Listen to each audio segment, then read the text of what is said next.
तो चैप्टर की स्टार्टिंग में हमें दिखाया जाता है शियो को, जो कि सुरा से बोल रहा होता है कि क्या सच में तुम मुझे अपने साथ लेकर जाना चाहती हो और अभी भी जिद करोगी मुझे अपने साथ चलने को। जिसको सुन के सुरा बोलती है कि हाँ, मेरा मन तो यही है। और आगे कुछ बोलने जा ही रही होती तभी उसका एक सैनिक आता है, जो कि उसके कान में आकर बोलता है कि मिस सुरा, आपके लिए एक ज़रूरी संदेश है महल से। तो सुरा ये सुन के पूरा घबरा जाती है और बोलती है कि पिताजी को क्या हुआ है, जल्दी बताओ। तो सैनिक सुरा को सब कुछ बता देता है, जिसके बाद सुरा अपने बाकी सैनिकों को बोलती है कि जल्दी से यहाँ से महल चलो। फिर वो शियो को देखकर बोलती है कि इस बार सच में तुम मेरे साथ चलो। तो शियो बोलता है कि लेकिन क्यों चलूँ। फिर बोलता कि क्या तुम मेरे से रिक्वेस्ट करी हो चलने के लिए। तो सुरा बोलती है कि हाँ, मैं चाहती हूँ कि तुम मेरे साथ चलो और मेरे फादर से मिलो। जिसको सुन के शियो थोड़ा चौंक जाता है। फिर सुरा बोलती है कि एक बार मेरे पिता से मिलो और उनकी कहानी सुनो, क्योंकि उनकी कहानी कुछ ऐसा है जो वो सिर्फ तुम्हें ही बता सकते हैं। फिर बोलती कि जैसा कि तुम जानते हो कि तुम्हारे पिता और मेरे पिता एक दूसरे के बहुत अच्छे दोस्त थे, और मैंने ये भी सुना है कि वो तुम्हें अपने बेटे की तरह बहुत प्यार करते थे। तो बस एक बार उनके लिए दया दिखाओ और मेरे साथ महल चलो उनसे मिलने। जिसको सुन के शियो का मूड खराब हो जाता है और बोलता है कि करीबी दोस्त, वो मेरे पिता के करीबी दोस्त थे और मुझे अपने बेटे की तरह मानते थे। तुम ज़्यादा नहीं बोल रही हो, तुम्हें ऐसा नहीं लगता? क्योंकि दुनिया में ऐसा कोई भी नहीं है जो अपने ही दोस्त को जान से मार दे और उसका बेटा, जिसे वो बहुत प्यार करता था, उससे हमेशा हमेशा के लिए दुनिया में अकेला छोड़ दे।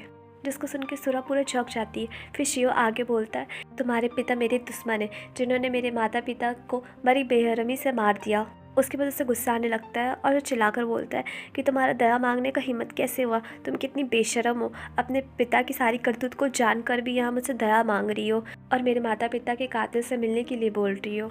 फिर वो उठकर जाने लगता है और बोलता है कि बातचीत खत्म हो गई है, इसलिए अब तुम जाओ, मैं भी जा रहा हूँ। और ऐसे बोल के वो जाने लगता है। तो सुरा पीछे से चिल्लाकर बोलती है कि तुमने मुझसे एक काम करने का वादा किया था, तो अब समय आ गया है कि वो वादा निभाओ। जिसको सुन के शियो रुक जाता है और पीछे पलटकर सुरा को देखने लगता है।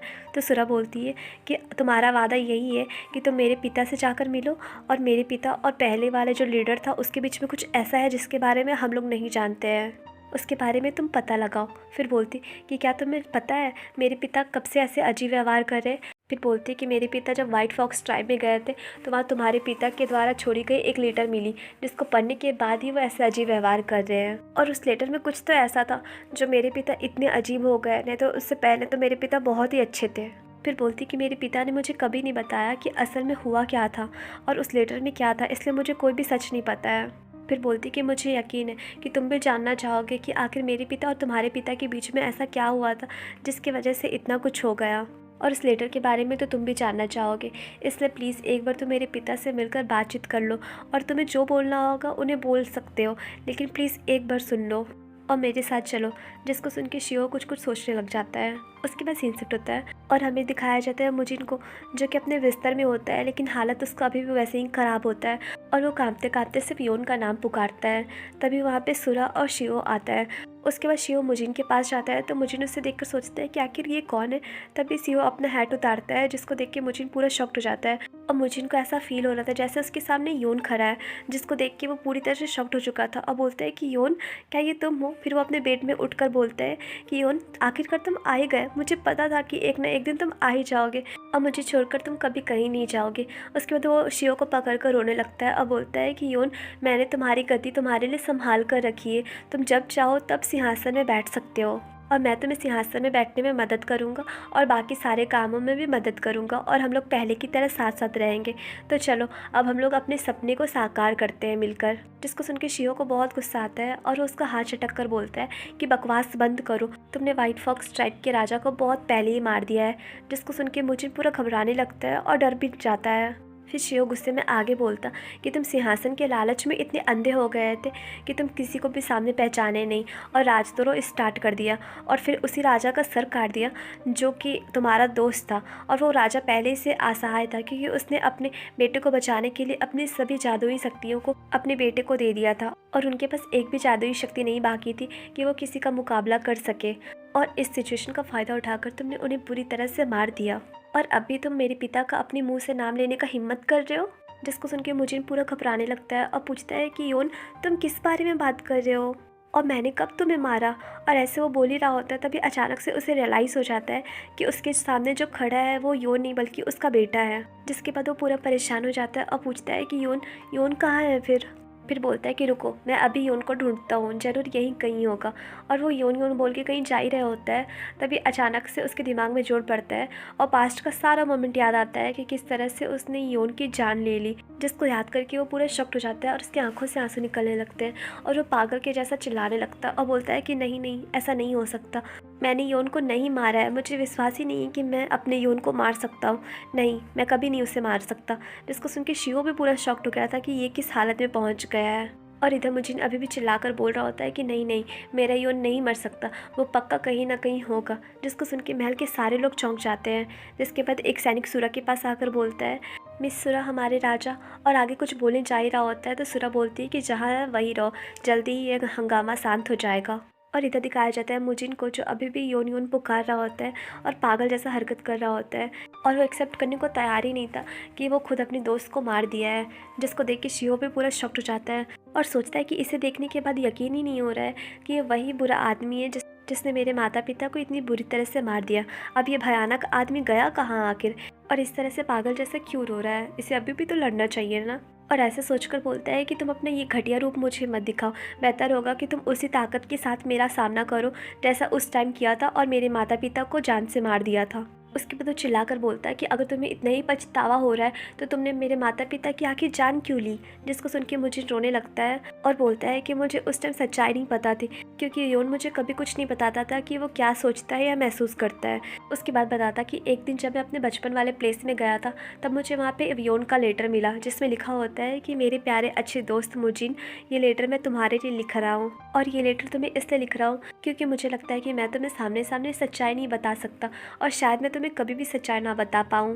फिर लिखता है कि मुझे नहीं पता कि ये लेटर कभी तुम्हें मिलेगा भी या नहीं, लेकिन मैं यही उम्मीद से लिख रहा हूँ कि एक न एक दिन तुम्हें ये लेटर ज़रूर मिल जाएगा।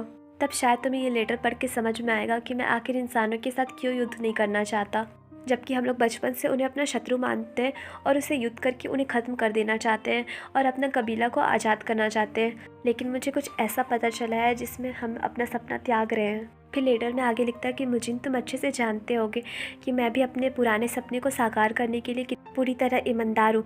अगर मुझे अपने सपने को साकार करने के लिए अपनी जान की कुर्बानी भी देनी पड़ी तो मैं खुशी खुशी दे सकता हूँ और मैं अपनी जान जोखिम में भी डालने को तैयार हूँ, क्योंकि मुझे लगता है कि चाहे जो कुछ भी हो जाए लेकिन मेरा दृढ़ निश्चय कभी भी कम नहीं होगा। फिर वो लेटर लिखते लिखते ही सोचता कि एक दिन जब युद्ध का दिन आएगा तब हम अपने पूर्वजों को बदला लेंगे और उन्होंने जो अन्याय सहा हम उनका भी बदला लेंगे और आने वाली पीढ़ी को एक बेहतर दुनिया दिखाएंगे और मुजिन और मैं, हम दोनों मिलकर अपने सपनों को साकार ज़रूर करेंगे।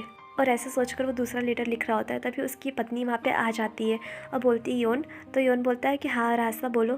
तो अरासा बहुत परेशान थी और बोलती है कि योन, ये एक लेटर है जो कि मुझे मानव समाज से मिला है और मुझे एक जासूस ने ये लेटर दिया है, इसलिए तुम भी पढ़ो। जिसके बाद वो लेटर योन को दे देती है, जिसको देखकर योन पूरी तरह से शॉक्ड हो जाता है और देखता है कि मनुष्य लोग कितने भयानक भयानक हथियार बना लिए हैं। जिसको देखकर बोलता है कि मुझे ऐसा लगता है कि मनुष्य जो हथियार का विकास करे हैं वो अब और ख़तरनाक होते जा रहा है। उसके बाद अरासा योन को अपने साथ मानव के गांव में लेकर आती है, जहाँ पे वो लोग दूर से देखते हैं कि मानव लोग किस तरह से अपने हथियार का परीक्षण कर रहे हैं। जिसको देख के योन पूरी तरह से शॉक्ड हो जाता है और पूछता है कि क्या एक तोप में इतनी शक्ति है कि वो एक साथ इतने लोगों को मार सके। तो अरासा बोलती है कि हाँ, तोप बहुत खतरनाक है, अगर युद्ध छिड़ जाता है तो मनुष्य लोग इस तोप का यूज़ करेंगे और जब भी इस तोप खाने का यूज़ किया जाएगा, इस तोप खाने से गोलियां दागा जाएगा, जिससे ना जाने कितने फॉक्स लोग एक ही साथ मर जाएंगे और ये युद्ध एक तरफा हो जाएगा। फिर बताते कि लेटर के अनुसार उन्होंने कहा है कि उनके पास एक ऐसा व्यक्ति है जो एक साथ बहुत सारी तोप का निर्माण कर सकता है। तो ऐसे में युद्ध के समय तो इंसानों के पास बहुत सारी तोपें होंगी जिससे वो हमें बुरी तरह से मार देंगे, इसलिए मुझे नहीं लगता कि इनसे लड़ने का कोई फ़ायदा ही होगा, बल्कि इसमें नुकसान तो सिर्फ हम ही लोग का होगा। फिर बोलती कि जैसा कि आपने मुझे बताया है कि हमारे ट्राइब में बहुत से ऐसे लोग हैं जो जादू अच्छे तरह से जानते हैं, लेकिन साथ में आप मुझे ये भी बताए थे कि वो जादूगर शायद 1000 में एक या 2000 में एक ही पैदा लेता है। चूँकि सभी लोमड़ी जनजाति जादू नहीं कर सकती, इसलिए हम लोग कुछ ही जादूगर पर डिपेंड रह सकते हैं जिन्हें बस मैजिक आता हो। फिर बताती कि जब युद्ध स्टार्ट होगा तो ऐसे में सभी इंसानों के पास एक एक तोप खाना होगा, जो कि हमारे जादूगर वाले फॉक्स के कंपेयर में बहुत ज़्यादा ताकतवर होगी इसलिए मुझे नहीं लगता कि ऐसे लोगों के सामने लड़ने का कोई फ़ायदा ही है, बल्कि ये तो ऐसा लग रहा है जैसे हम लोग खुद को आग के हवाले कर दे रहे हैं। जिसको सुन के योन पूरा परेशान हो जाता है। फिर कुछ दिन गुजर जाते हैं और योन अभी भी बहुत परेशान होता है और सोचता है कि हम इंसानों से लड़कर अपनी जान जोखिम में डालने को तैयार है, ताकि हमारे पूर्वजों को बदला लिया जा सके और आने वाली भावी पीढ़ी को हम लोग सुरक्षा प्रदान कर सके, ताकि वो लोग सुरक्षित और स्वतंत्र रह सके।